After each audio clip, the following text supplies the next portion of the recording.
You're listening to the Cookbook Love podcast with Maggie Green, episode number 320.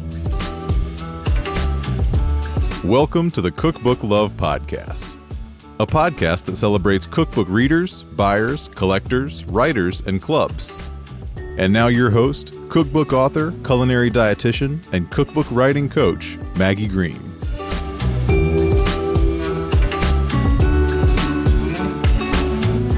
Hi, everybody. Welcome back to another episode of the Cookbook Love podcast. How's everybody doing today? Hope you're all doing well, and I continue to hold everyone in my thoughts who has been affected by recent hurricanes. At this recording time, Hurricane Helene, Hurricane Milton, people in Western Florida and the east part of Tennessee and North Carolina. I know I have clients and customers from both of those areas, so I'm certainly thinking about everyone and hope that you are all doing well. Here in our community, we are sending a box truck down to a sister city in North Carolina. We went to Home Depot the other day and bought several things from the list, items that people need more than just food, shovels, gloves, fans, things like that, and I was happy to participate in that effort. And I think it's always kind of neat to see what communities are doing all across the country to support everyone in that area. And I think it just goes to show you about the value of neighbor to neighbor support, person to person help, because to me, that level of concern and care really makes a huge difference when something like this actually happens. So I'm sure I could fill podcast after podcast with stories of people who are being kind to each other and supporting each other. And I'm just happy to be able to do what I can from here in Kentucky. I think that's the other thing that's interesting about our country is there's so much variety of weather. We live in a relatively moderate state, 4 distinctive seasons. I think the biggest threats we get are probably heavy rains and tornadoes. Sometimes we can have ice storms too, depending on what kind of a winter we have. But in general, in this area of the country, Northern Kentucky, Southern Ohio, there's not a lot of things like hurricanes or floods, especially in the area of the city that I live in. But thinking about everybody and just wanted to mention that. Getting ready to host some of my family next weekend for a get-together for all of my sisters. So looking forward to that. Did my usual grocery store run this morning and nothing unusual there. I'm ideating a cookbook concept and thinking about some things for a cookbook for a publisher. And I'm putting the finishing touches on my Christmas cookie cookbook that I wrote and published inside my Cookbooks on KDP program. So I'll keep you posted on that as well. Very close to being finished, and I'll have some announcements about some things that I'm doing around that Christmas cookie book. So today on the podcast, I'm excited to have an interview with Jessica Battilana. Jessica is the staff editor at the King Arthur Baking Company in Vermont and the co-author of the Big Book of Bread. Along with Martin Phillip and Melanie Wanders, Jessica helped write and create this newest book that offers a comprehensive collection of over 125 bread recipes for bakers of all levels. During our conversation, Jessica shares insights into the King Arthur Baking Company, the inspiration behind the Big Book of Bread, and what it was like to collaborate on a cookbook for such a renowned brand. We also dive into some of the features of the book, various indexes organized by time and flour type, as well as baking timelines that they put for each recipe, and their addition of QR codes for video support to help you have success with the recipes. So without further delay, let's dive into this interview with Jessica Battilana. Hi, Jessica. Welcome to the Cookbook Love podcast. Maggie, thank you so much for having me. Yes, excited that you're here. Can't wait to hear all about your all's new book, Big Book of Bread. But before we dive into any of that, I want you to tell us a little bit about you, who you are and what you do. Sure. My name is Jessica Battilana, and I am the staff editor at King Arthur Baking Company. I've been with the company for about a little over 2 years.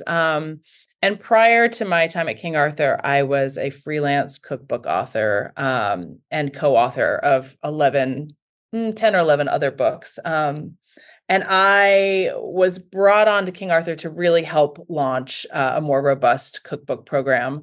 So in addition to that work, I also oversee a lot of the content on the site. So our blog, our Learn pages, sort of any of our public facing editorial content is falls under my domain. Yeah. And just in case there's people listening that aren't familiar with King Arthur, why don't you tell us a little bit about the company? Sure. I'd like to think everyone's familiar with King Arthur, but just in case, the company is over 200 years old, founded in 1790, sort of America's original flour company. And we are an employee-owned baking company headquartered in Norwich, Vermont, in the beautiful Green Mountain State. And we are also a certified B Corp, which means that we pay particular attention to our business partners, to our shareholders, to the environment. And it's honestly an amazing place to work, especially if you love cookies and cakes and bread as much as I do. It's really sort of a Xanadu, special place. Yeah. And tell us about the book program at King Arthur and your role in that, and what role books have played in the company. The company does so many different things. Of course, we have like the consumer-facing products that you see at the grocery store. We have our flours. We also have our retail store and our baking schools in Norwich and in Washington State. We have our website, which has tons of recipes that are free, tons of baking content, education. And then we have this books program. And that preceded my tenure at King Arthur. We have been doing books for quite a few years. We had a baking school book that came out 2 years ago. And of course, there's our Baker's Companion, which has been around for a long time and was recently re-released. We have a whole grain baking book. But we, with the exception of the baking school book, the other books that we've done are not very lavishly illustrated. They're not photographed books. And so we wanted to just really kind of put our education and our expertise out there for people in lots of different ways. And books seemed like a natural extension to continue building on the books that we've done, to do some new books, to make them as beautiful as we could make them and as loaded with features as we possibly could. And that sort of new era of cookbooks for us will begin with the release of this big book of bread, which comes out October 22nd. Yeah, so that's exciting to be thinking about this book. And I think one of the things that I've wondered is, why did you pick bread as a single topic for this book? What is it about this topic that you all decided to dive into this, new way of doing a book with a lot more illustrations? Because a lot of the information, sometimes people think cookbooks, like if it's online, it doesn't need to be in print. Like, what is it that made you want to invest as a company in the topic of bread? I think we certainly saw during the pandemic, there was a huge spike in interest in bread baking. And, while that pandemic was such a challenging time for so many people, as a company, we really saw this opportunity because people were coming to bread baking like never before. And really, sort of embracing that habit. And so I think that sort of got the wheels turning for us. Like, we have other books that have bread recipes in them, but we had never done an all bread cookbook. So, our desire to do that sort of internally, because we thought it would be an interesting project. And then at the same time, just seeing that people really wanted to pick up this habit and really wanted to learn more about it. I think those were the drivers. And it's interesting because there's no shortage of bread books on the market. Like, this is not like a novel idea to do a bread book. But a lot of those bread books are almost single subject. They're bread books devoted to sourdough or other naturally fermented loaves. And our intention with this bread book was to really make like a bread book for every baker. So whether you are a very seasoned sourdough pro, whether you're sort of curious about sourdough but nervous to start, whether you're a strictly yeast baker and you want to make the best sandwich bread you've ever made, or you want to make a quick flatbread for dinner, like, the book has this breadth and depth of recipes that I think makes it very unique, even amongst bread books. Because I really feel like, and we worked hard to make sure that every baker could find their path in these pages. Whether you got 2 hours or 3 days to devote to a bread baking exercise, that you would find something delicious and sort of get hooked on the bread making habit. That was my goal with it, like to fill it with so many great recipes that you're like, I can't wait. Like, let's go, let's get baking. Yeah. Would you be willing? I'm going to look at the table of contents. I like to do this sometimes. Talk a little bit about these different types of bread that the table of contents lays out and what is possible for people through this book. So first of all, the first chapter is flatbreads. The first chapter is flatbread. So the book is divided into 6 chapters. So it's flatbreads, pan breads, which are, your sort of sandwich breads that are baked in a loaf pan, hearth breads, which are not the only place where sourdough shows up, but certainly are sourdough heavy. Those are tend to be the longer sort of fermentation times, crustier loaves of bread. Then we have a chapter devoted to buns, bagels, and rolls, which is exactly what it sounds like.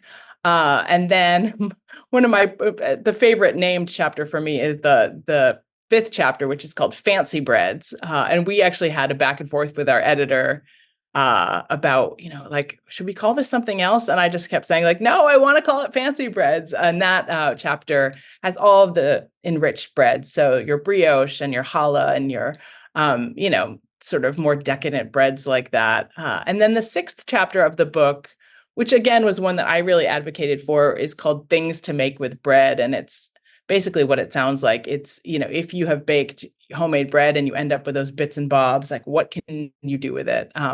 So of course, some of the stalwarts like great croutons, but also some interesting things you can do like kimchi and cheddar strata for breakfast.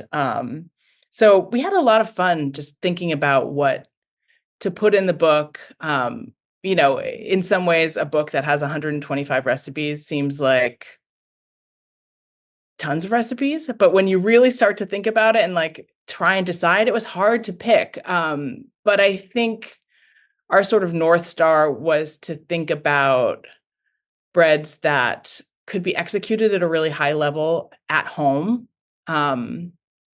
Breads that ran the spectrum from quick and easy to more involved. And we also packed the book with a lot of fundamental technique information. Like the book opens with a breakdown of every step of the bread making process. And that applies and is cross-referenced throughout the book, because we felt like if you have those fundamental skills right up front, and you're going to be using them throughout, you're just going to become a better, more confident baker. Yeah. Yeah. What would you say is the most complicated bread for someone to tackle in this book?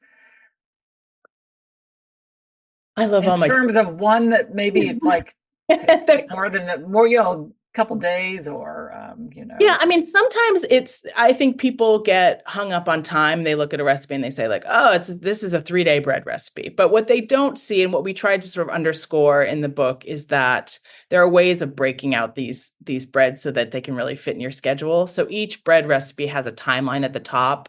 And that timeline is intended to sort of act as a guide so that you can look at it and at a glance say like, okay, it's a 3-day bread, but all I have to do tonight is mix together this flour and water and set it on the counter overnight to, for my pre-ferment. Great. That takes 5 minutes. And then tomorrow, all I have to do is, a couple of folds to the dough in the bucket and I'm done. So I didn't want people to be intimidated, because I don't always think time is the best gauge of difficulty. But I think there are definitely some bread. Like, would I tell people to start with baguettes at home if you've never baked bread? I would not. The baguette recipes are in there. There's a sourdough baguette and a yeasted baguette. They're magnificent. But, it's like, if you told me like, I have never hiked before, but tomorrow I'm going to summit Mount Kilimanjaro, I'd say like, Maggie, you know what? Let's just go on the blog back a little bit.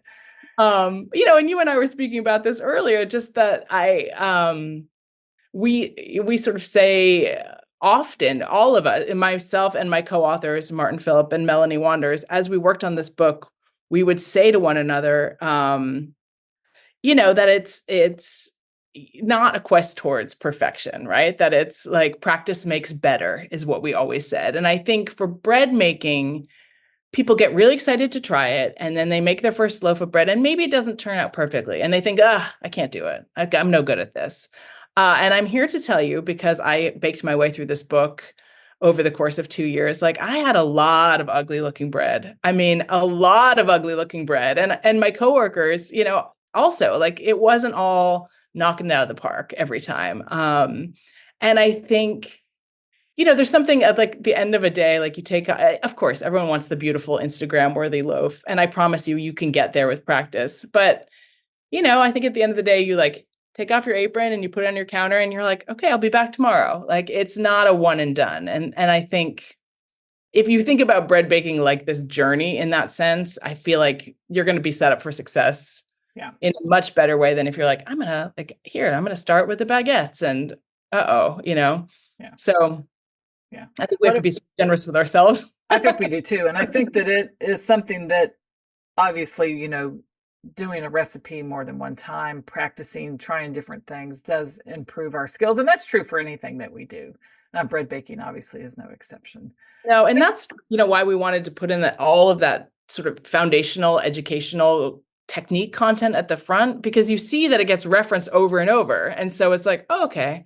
Like, and I think people, if you bake and you bake again, you start to make connections like, oh, wait, the last time I did that, it was the same series of bowl folds to this dough or the same handling instructions, and you get confident. And I think that makes a huge difference. Yeah.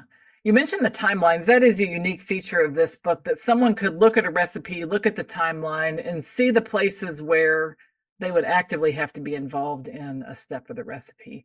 Yeah. What are some other unique features and benefits that people will find in this book that you all are really proud of? Well, you have this beautiful sourdough primer that falls right at the center of the book. I kept calling it the sourdough centerfold, and I had this idea about how we could do this elaborate gatefold of bubbling sourdough culture. But it's sort of a resource right in the center. It's sort of the heart of the book that tells you everything you need to know about starting and maintaining a sourdough culture. And then along with like the most important thing, I think, is the sort of frequently asked questions of like, what if my starter smells like nail polish remover? Like, what if my starter has black liquid floating on top? And we sort of tried to anticipate every question that people might ask about their starter. So I think that is an amazing resource, sort of within an amazing resource. We also have put QR codes in any place where we thought they would be useful. So throughout the front matter where we're explaining these foundational techniques, there's a QR code to take you to a short video so you can see it as you're reading it. And then for some of the breads that we felt like had trickier shaping or might trip people up a little bit, we added QR codes. So for example, how to braid a 4-strand challah. There's a QR code for that because it's one of those things. There are so many things that words can do really well, but there are times that a video is, just really a very helpful resource. And so we added those throughout the book so that people could have a sort of like belt and suspenders approach to, their education. And I think that education is really at the heart of, yes, we're a flour company, but it's at the heart of what King Arthur Baking Company does and does well and really values, through our baking school classes, through the resources online, through our bakers hotline. Like we are here to answer questions so that bakers can be more confident and also like know that somebody's got their back, And I think this book, I thought about it like, how can we most seem like we're in the kitchen with you as you're doing this thing that might feel like scary or intimidating? Yeah. And the Baker's Hotline is unique. I think you ought to tell everybody a little bit about that. The Baker's Hotline, gosh, even long before I started at King Arthur, the Baker's Hotline was something that I found amazing because it's, especially like, I feel like in this era, what it is a telephone number. It's 855-371-2253. You call that number, and during business hours, you get a real live human baker who will answer any of your baking questions, challenges, problems. It's sort of like the Butterball Turkey Hotline, but for baking. But to actually be able to get a human on the phone now, much less a human who knows what they're talking about, I feel like is a sort of a unicorn. So we have this amazing customer service team that just mans the phones. You can also send chats or emails. And it can be questions about anything. Like my cookies are spreading too much. Like I'm baking at altitude. What do I do? Like this is what my sourdough starter looks like. Do I need to throw it out? And they're all seasoned baking professionals in their own right. And so they're there to answer questions from regular people, which I think I don't know. I don't know any other company that does that other than the turkey hotline at Thanksgiving. But ours is year round. Yeah. Like I mentioned, I called a hotline once due to a scratch in my sink, and I did get a live person. It's not common. I had to call a bank the other day, and they were trying to get me to go to the chat bot and leave the message or go online and look for the answer, and I just waited it out because I really needed to talk to somebody about something. But yeah, I mean, so I think that's a fascinating service, and it helps me. It makes me think, though, if you're getting questions over and over again, that can help actually drive what you all are putting out, because you're being sure to try to answer those questions or allay people's doubt or fear or concern about something, or help them understand something better in books and other content that you do. Absolutely. I mean, and I think it helps us continue to hone, our recipes get very, very rigorously tested. And the Red Book recipes were no exception. But, there's still questions that we don't always anticipate. And so that also helps us further hone our recipe language. And, if we get a few calls about one recipe, like it might go back to the test kitchen to be revisited again because, people are struggling with it. Yeah. And also I think it just gives us a sense of, if somebody calls and says, do you have a recipe for X? And we don't, it goes into a queue. It's like, should we have a recipe for X? And it's hardly the Baker's Hotline, I think, is maybe the most novel way to communicate with a company, but people find us on social media. They find us on Instagram, on Facebook, on TikTok. And behind that, I mean, I think we know in best case scenario that all companies have humans behind them. But at King Arthur, humans actually respond to you. It's not just robots. Yeah. And what was it like to write a cookbook for King Arthur? Did you have recipes that you had ready to use? Did you have to develop all of them? Or did they have the recipes that you needed to update and test? What was it like? We worked on this book, this team of 3 of us, for about 2 years. And from the very start, we were sort of clear about wanting to have the book be comprised of mostly new recipes, because we do have a lot of bread recipes online. And I didn't want anyone to open the bread book and say like, oh, I could get this online. Like, I don't need to buy this book. So we worked really hard to develop, 125 new. There are a few recipes that have been published before, but those probably can be counted on one hand. So the majority of them are brand new recipes that were just developed for this book. And I think with bread baking, obviously the methods remain the same. Like, we're not reinventing the wheel, but I think we put a lot of intention into these recipes in the book. So we would get a good recipe and then, we'd all taste it, and then we let it sit on the counter and see how it staled, and then we toast it, and then we talk about it, and like, is it good? Is it great? And I think we pushed really hard for greatness throughout this book. That I think the reputation of King Arthur is such that like we could put out, a bread book full of good recipes and it would be a very good book. But I wanted this to be an exceptional book. And I think part of that was pushing hard on these recipes, and also making them really durable. And by that, I mean, like, are they going to work for regular people? And so when our, bread bakers had done their development, they got passed on to other bakers at the company who aren't necessarily great bread bakers. And I include myself in that. Like, I was a very decent, but not exceptional bread baker when I started. I would say I'm a more decent bread. I would not say I'm, even to this day, an exceptional bread baker, but I think I could make all these recipes work. Yeah. And that tells me something, that if you can pick up this book and have success with it, if I can, if you could make a recipe tomorrow, Maggie, and have it work out, like, then we've done our jobs. Right. Right. And I think also just like managing expectations of people, like, as I said, like, don't start with the baguettes, like, work your way up to these things. And I think the book makes that possible because you can start, if you're a very beginner bread baker, with something that is, not leavened at all in the case of some of the flatbreads. And then maybe you like level up to a pan bread, which is still, has the sort of training wheels of the pan. And then maybe you're like doing a sourdough pan bread. And then maybe you're ready to like go for the like free form hearth loaf on so I think it's sort of like you could level up as quickly or as slowly as you want. Yeah. And one of the things that I think makes that easier is the way you have Appendix A and Appendix B laid out.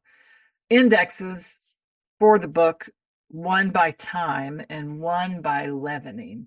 So if I'm looking for a recipe and I see those indexes, tell me what that will help me do in terms of the choice of the recipe that I want to bake. Sure. I think the time one was big for me because I have cookbooks that I love. And it will where you open it up and the first step is like 2 days before you want to braise this beef, salt it. Like I'm already behind. And so I wanted to have this index by time so that if you were like, I would like a loaf of bread this afternoon, I want to have rolls with soup tonight, that you could look at that and be like, okay, here's a roll. It takes 3 hours. Like, great, I'm going to go with that. And sort of know what you were getting into. Whereas like, you wouldn't be midway through a recipe and then realize that it says like, and the rest overnight. Like what a bummer that is. And then leavening, I think, there are a lot of folks who are like real sourdough heads. They only want to bake, naturally leavened sourdough loaves. There are some people that feel most confident with yeast bakers. There are some bakers, and I include myself in this, that, go use both. That I don't think, sourdough bakes are any more pure than a yeasted bake. But we thought it was another way that people could look at the recipes and say like, okay, I want a sandwich bread that's sourdough. Like, what do we got here? And find, the right recipe for them.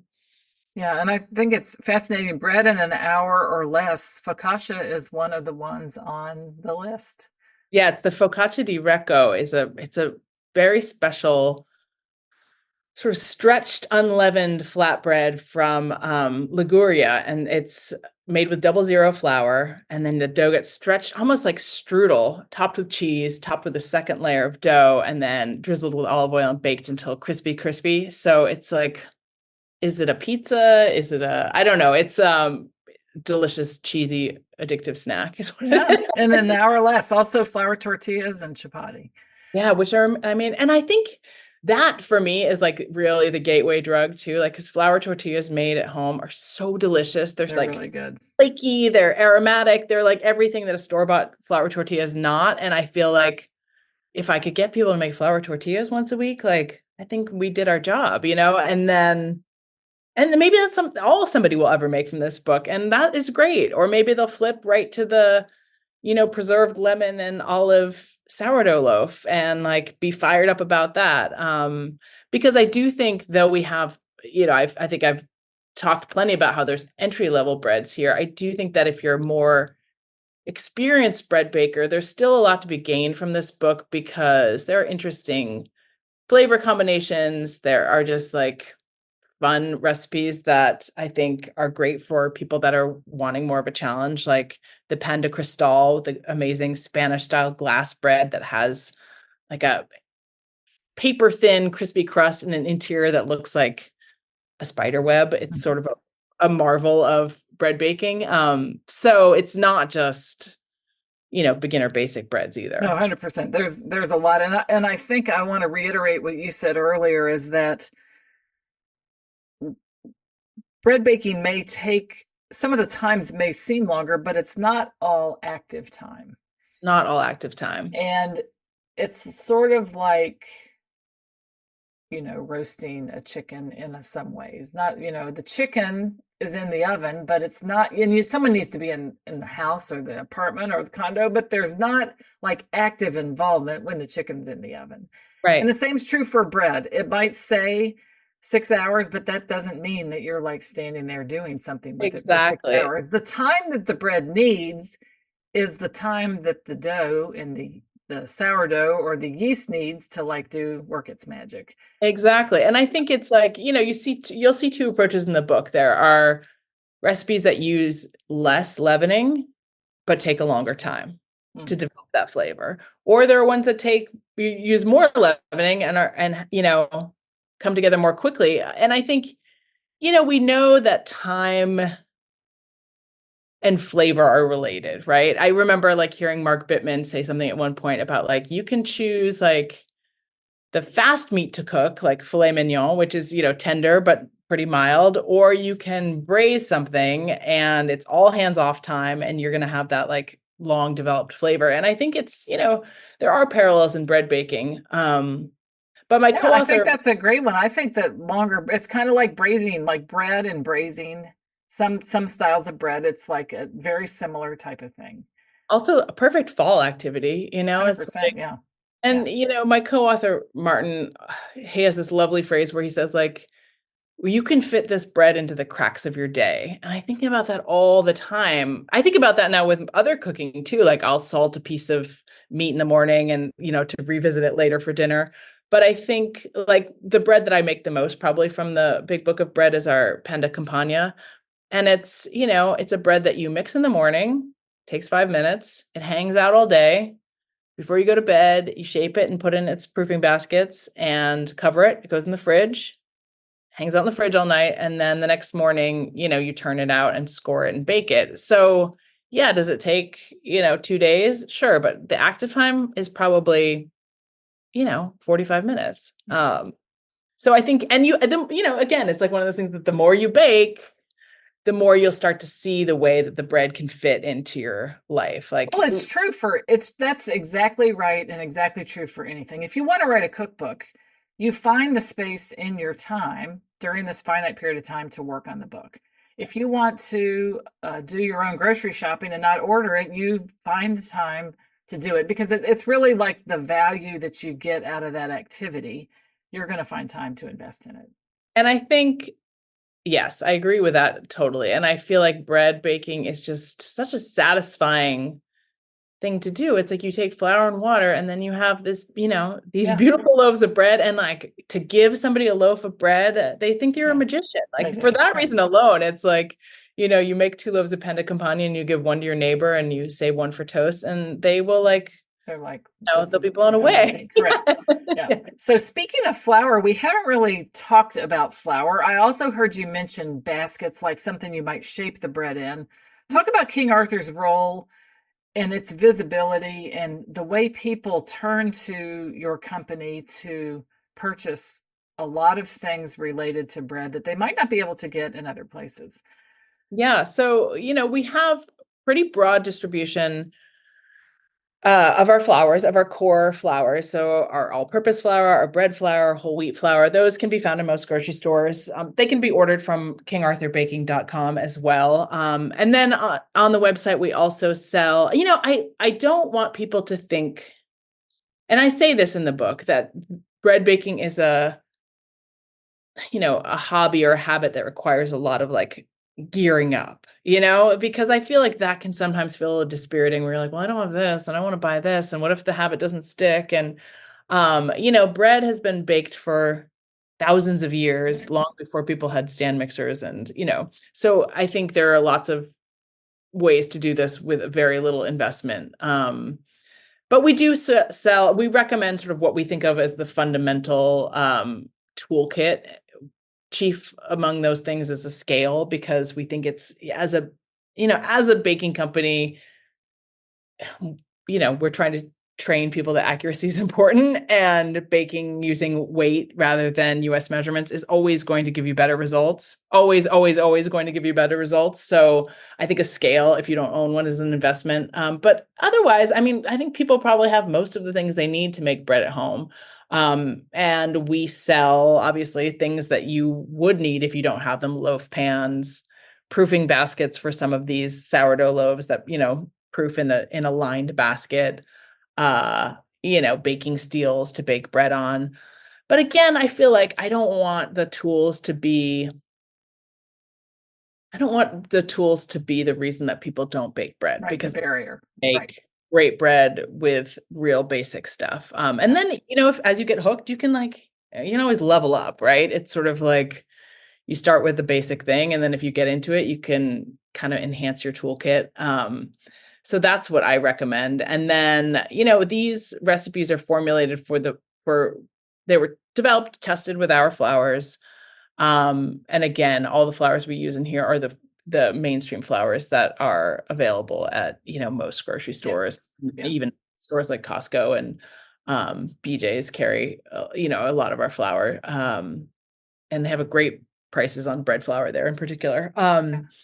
So, again, it should be pretty approachable. And we included breads that have a wide range of flours. So, of course, bread flour is represented, but there are breads in here with all-purpose flour.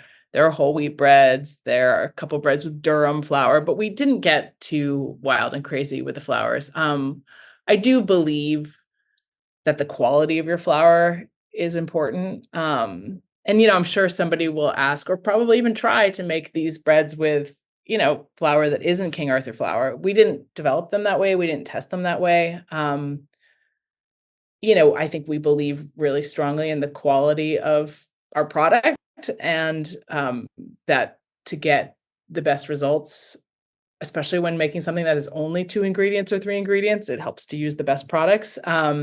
So, we believe in the flour that we make, and we think it makes really delicious bread. Yeah. And in my supermarket, it's available all-purpose bread and whole wheat. You can find all 3 of those. And that wasn't always the case with King Arthur. I mean, many years ago, it was mail order only. Yeah. Then it started to be more readily available. And it's a great product. And I think that anyone that, it bakes and they understand the value of a high quality protein in their flour, especially for bread.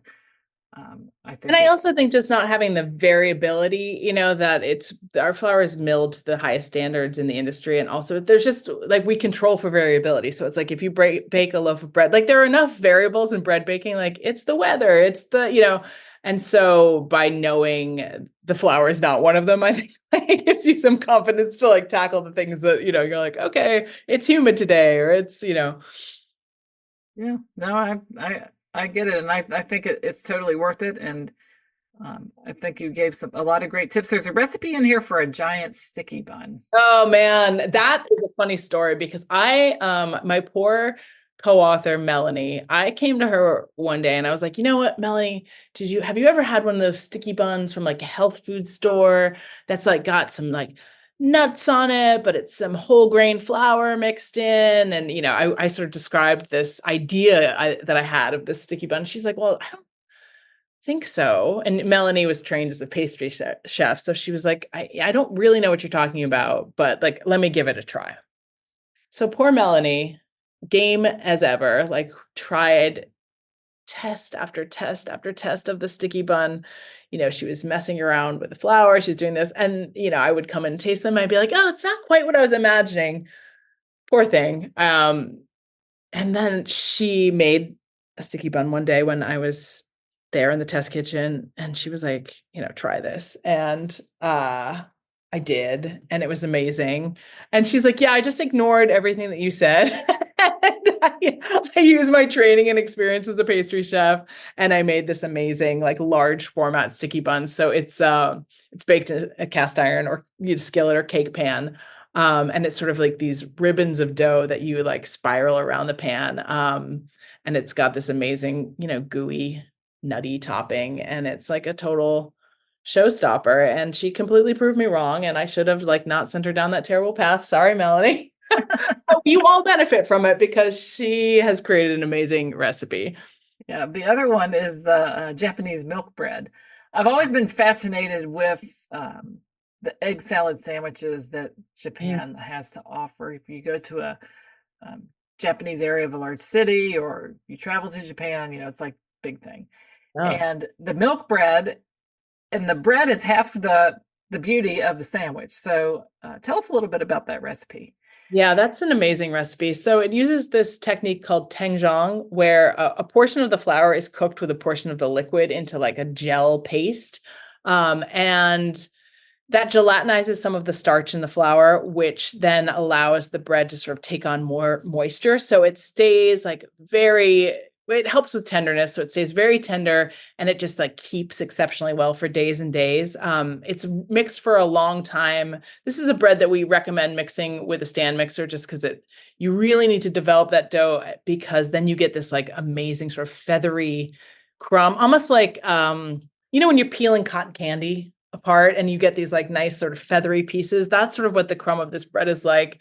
And we have like the classic milk bread in there. We also have a chocolate version, which is really special. And then we have a golden milk bread where, we took the idea of golden milk, like the turmeric spiced golden milk, and we put, instead of using dairy milk in the bread, we used coconut milk. Instead of using non-fat dry milk powder, we used coconut milk powder. And then we like added all the spices that you would find in golden milk. So it has the turmeric, it has the ginger.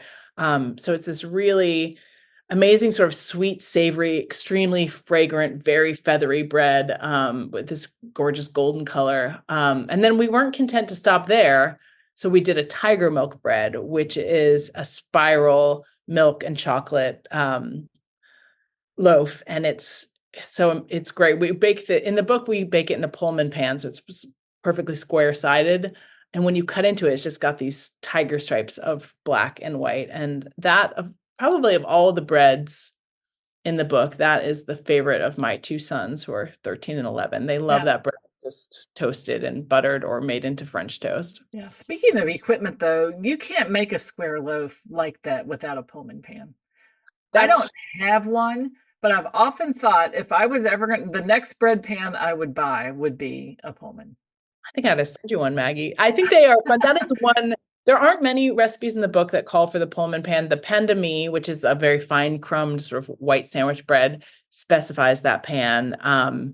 And the tiger milk bread. And I think it just makes it look really beautiful. I do too. Perfectly square. I do too. And I just like imagine the dough being in there with that lid slit across the top, and it's just like rising, but can't really go anywhere. And no, and I just find that like bake it and it can't go anywhere, and it's just like this perfectly long square loaf, which is, I often wondered, I'm assuming the pan was named before the loaf. Like, when you used to be like back in the old days, you'd buy a loaf of bread, sandwich bread, and they would call it a Pullman loaf.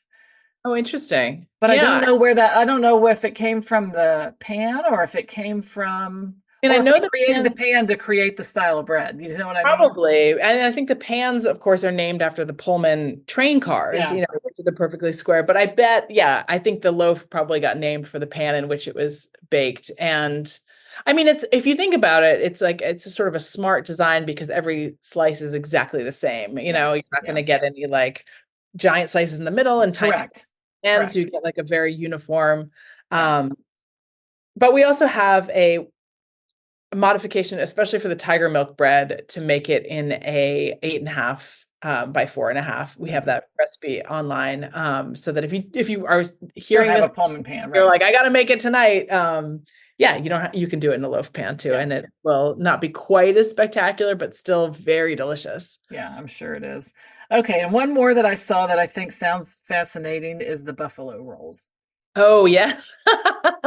The buffalo rolls. You're picking all the great ones. I don't know. I feel like, how did we land on buffalo rolls? I'm not exactly sure. Martin was doing a bread for a while with jalapeno and cheddar, which is in the book as well. And so we sort of were riffing on the like spicy cheese things. And then maybe we were just very tired, or, we started riffing on like, okay, well, what if we did a bread with blue cheese in it? And what if we did like, what would be the spice? And of course we're like, well, it should be some sort of hot sauce based.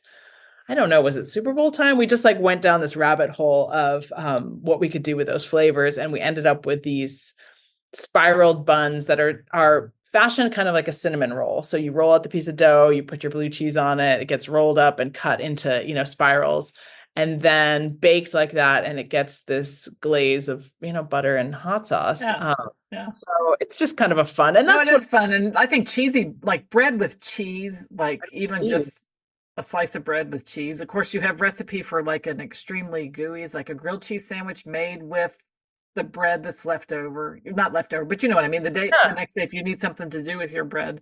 Yeah, and I think, there are plenty of classic recipes in this book. There's a classic miche bread, which is like a foundational French bread. There's ciabatta, Oh yeah. there's all sorts of things. Like if you're looking for like, oh, I want to make X, like chances are good it's in there, but there are a few, we just had some fun. Yeah, There was no, I think it's good. what It's can we do? a great mix of a lot of different types of recipes and like you said, classic traditional recipes as well as some fun variations. Yeah, I mean, if you're not having fun, what's the point even? That's what I say. For what about if someone's listening and they like to read cookbooks? What would they find in this book? I like to read cookbooks too. Maybe it's a hazard of my job. But yeah, I mean, I think I feel like I use my dual superpowers, right? Like I love to write recipes, but I just love to write. And so I tried to make the head notes of this book really sort of rich and engaging and story driven, as much as possible. And then just like, pack this book with information. I mean, I think when we contracted for this book, it was supposed to be, oh, I don't know, maybe 70,000 words, something like that. And in the end, it was like 112,000 words. We had a lot to say. And I think it's an engaging read, I hope. I think it's an educational read. I actually feel like sometimes I read a book cover to cover and then decide what to, cook or bake from it, just because I think you kind of get like a sense of person's perspective, and their way of approaching something. So I'm totally in favor of the bedtime Yeah, cookbook. 100%. Keep it on your bedside table and read it before you go to sleep. And looks like a great book to read. Also, beautiful pictures and the QR codes if anyone is interested then and hopping over to see the video instruction, which I think is very helpful for technique or maybe a step that you want to actually visually see someone do. Yeah, we also are there's a few of the recipes, the everyday French bread recipe, the everyday sandwich bread, what else? A supreme garlic bread. There are a few of them that we have up on our YouTube for the full recipe. So there's some full recipe walkthroughs on the King Arthur Baking YouTube that you can look at, as well as these little QR codes, which will take you to the techniques. And then the operators are standing by at the hotline. If you really run into trouble. You And really I think get stuck. it's just good for people to know. I think this time of year, here in the US, fall is, coming. Parts of us are going to be getting cooler. People baking, holidays coming up. Just remember the hotline. Remember King Arthur for your baking needs and this beautiful new book that they have, The Big Book of Bread, which if you great for a holiday gift list, give it as a gift. Treat yourself. Yeah, I always love to give cookbooks as gifts, and I think giving that book with like some of the basic tools for bread baking would be like an awesome thing to do for the holidays. Yeah, really nice. So why don't you tell everybody a little bit about, I forgot to ask you, there's one question I like to ask everyone as we're wrapping up, and that is if you, Jessica, have a favorite cookbook and what that might be and why. I do have a favorite cookbook. It's hard because I have hundreds and hundreds of cookbooks, too many cookbooks, but I always have an answer for this question, and it's the Zuni Cafe cookbook by Judy Rogers. I lived in San Francisco for 17 years, up until 2020, and Zuni Cafe was a fixture of our life there. But what I love about that book, not only does it so aptly capture that restaurant, but it also, Judy Rogers was such a smart and thoughtful cook, and she put that, sort of intelligence and thoughtfulness into this book. So I feel like it's a resource you can really learn from, that even like there are all these Easter eggs of technique buried in the things that she does.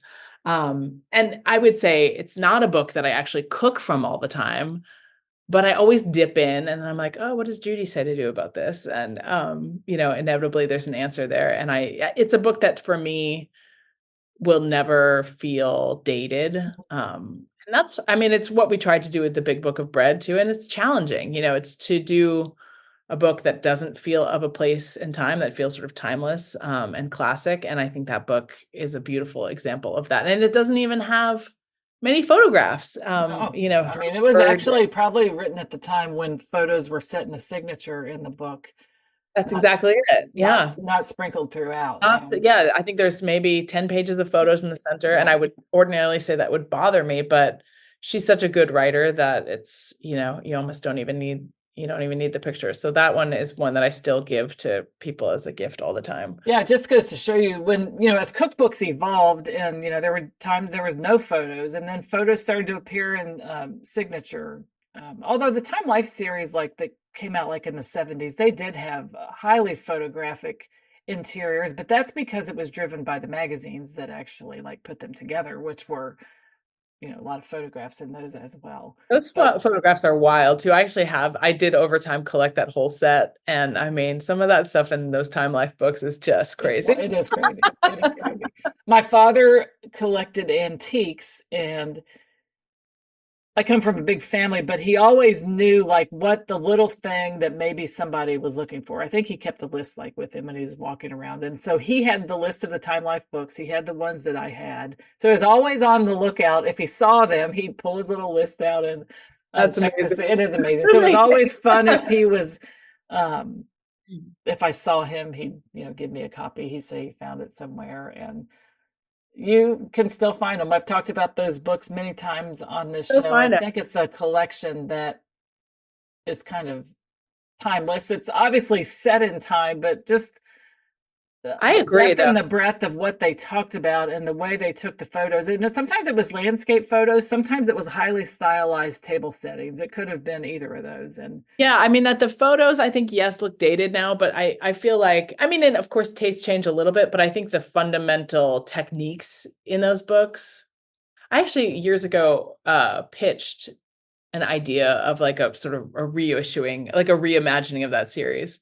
Nobody wanted to do it because they were like, 25 books, that sounds expensive. No publisher wanted to touch it. But I think, if those were the only books you had, you would have a great resource for becoming a better cook for sure. And that's actually, and if you don't have room for all those books, I think the Zuni book is like, a great stopgap. It is a great book. Great. And it's a great book to read also. So I'll link to that in the show notes, The Zuni Cafe by Judy Rogers, who unfortunately died not too long after she finished that book. And kind of like Laurie Colwin's Home Cooking, like we have these books in our collections that are meaningful to a lot of people. And what a great way to remember those two different women who their books still live on. The legacy. I mean, that's right. Like that's the goal. If you can write a book that, becomes a legacy like that, I hope to do that, at some point in my life. But both of those that you mentioned, certainly. Yeah, and Julia did it, obviously. Yeah. Marcella Hazen did it. I know that there's got to be a lot of others. It'd be fun sometimes to think about that and people's work that is still something that everyone turns to. And how at a time when we didn't have photography, you could obviously do things and learn through just the way they described it. Like Judith Jones used to say, Judith Jones, who was Julia Child's editor, she'd say, make it sound like there's someone in the kitchen, like watching this bread bake or like watching this food happen. Like let your reader know that you're there. And that's what a lot of these writers were able to do.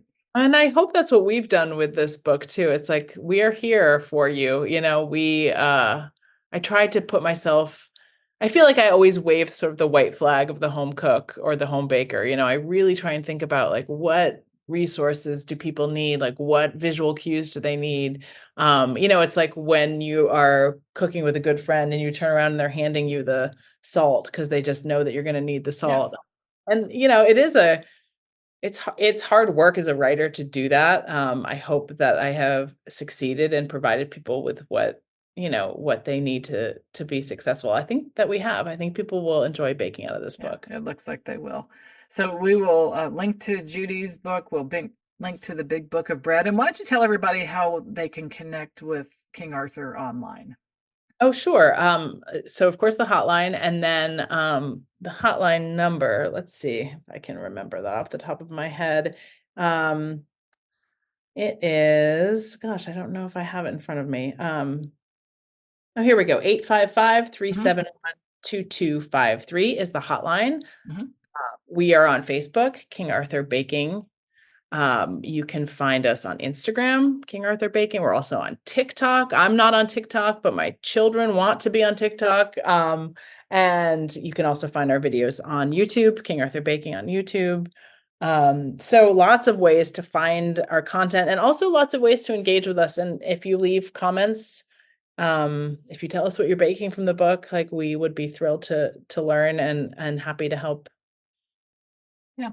They say everything old is new again. Are you seeing any trends toward a younger generation picking up baking, interested in baking? We are, yeah. It's I think what we have seen post pandemic, across all age groups, but including younger sort of millennial audience, is like baking is a sticky habit, which is great. I mean, Yeah.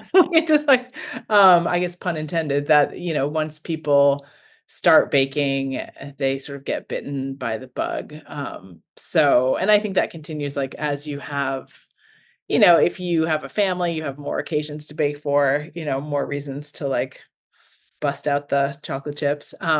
But I think, I don't know. I mean, I feel like in a world now where everything is like automated and feels a little bit anonymous, like there is something so like grounding about the craft of baking and of baking bread especially, that you're doing this thing with your hands. I find that very satisfying. And I think a lot of people find it a very satisfying sort of antidote Well, to. yeah. I mean, when you're baking, you're like, you have to be present to it. And I think also people love I started baking because I saw how happy it made people. Yeah. And I used to bake. I had a chocolate brownie recipe from 17 magazine. I was not 17. It's probably 12 or 13. And I baked these brownies and like I baked them for my family and eventually my family tired of them. And then I started baking them for the librarians in town and bringing them down. And they would make people so happy. You show up with like a pan of brownies and everyone was so happy. And I was like, wait a minute, like I this cracked the baking code. thing. Yeah, it's like, so I was definitely bitten by the bug. And I still feel that way, honestly. Like if you show up with like, as I said, like a loaf of bread or like a cake or, like some Cookies sort are my thing. If you like show up with, if someone's having surgery or they need some food, so chicken salad, croissants, and chocolate chip cookies, it's like you can't.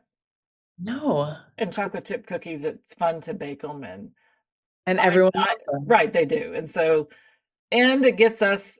I'm a big proponent of intentionally slowing down and using the kitchen for that purpose, whether it's getting ready to cook dinner, being with my family, being with people I care about, being with myself, Yeah. present to myself. And I think baking is an excellent way to do it. And the time index in here will be helpful for, like we said, if you're making soup. Oh, I'd love to have some rolls. What can I get done over the next couple of hours? Yeah. But also that being present to a loaf of bread for 6 hours, if you're at home anyway, is not the worst thing in the world. No, it's kind of a nice, It is, right? that's a It's like you nice got a friend in the kitchen. It's like catch. it's there, it's doing its thing. I Yeah. know, it's very satisfying, I think. Yeah, I Um, do too. and we're definitely not alone because I think we hear that from a lot of our customers. Like, this is something that like calms me down. This is something that brings me joy. 100%. This is Right. something that brings joy to others in my community. Yeah. It's like it's easy, I think, to sort of dismiss it. Sometimes my wife is like, "Oh, I heard you were on another conference call about cupcakes or whatever." And I think like, yes, that's true. I I say, was. yeah, you should be so lucky to sit I know. and I what do know. I you think do? she's Talk about envious. cookbooks all day? I say, yes, that's exactly what I do. I If I'm know. We've not done it writing right. them, I'm talking about them, and I'm talking to people Exactly. that write them, and there's nothing that makes me happier. So yes, that's No. the answer to the question. Yeah, exactly. Yeah. Yeah. So I think, and if you know how to bake, teach someone else, show the next generation or a friend. I teach some cooking classes, and I asked them just last night when I met with them, what do you all think you want to learn? Pizza Hmm. and bread. They also said fish Okay. and soup. Soup. Okay. Well, we've But got bread covered for you, pizza and and bread. we have Pizza and bread. a pizza book coming out Not for a little while, but we're working on Okay, we'll keep it out on the horizon. I think it's a fascinating topic, and I think that pizza at home is totally approachable. Now, some styles of crust you do have to. We kind of dove into this, my husband and I, like over the past couple of years. Every Friday night we would try something, and a tavern style pizza, like with a really thin crackery crust, does require some thinking ahead because there's this technique like letting it dry a little bit before you actually bake it. So that does take some time. But if you want to make a single crust Chicago style pizza with oil or butter in it, you can make the crust today and bake it tonight. And I wish I was having that for dinner tonight. it's so good. So good. Well, listen, when you get the pizza book done, I'm gonna call you for a consultation. Back and we're gonna talk about pizza. Yeah, we've got the bread book, and then we just finished the manuscript for a kids baking book, which will be out next fall, and then it'll be pizza, and then who knows? Who knows what's next?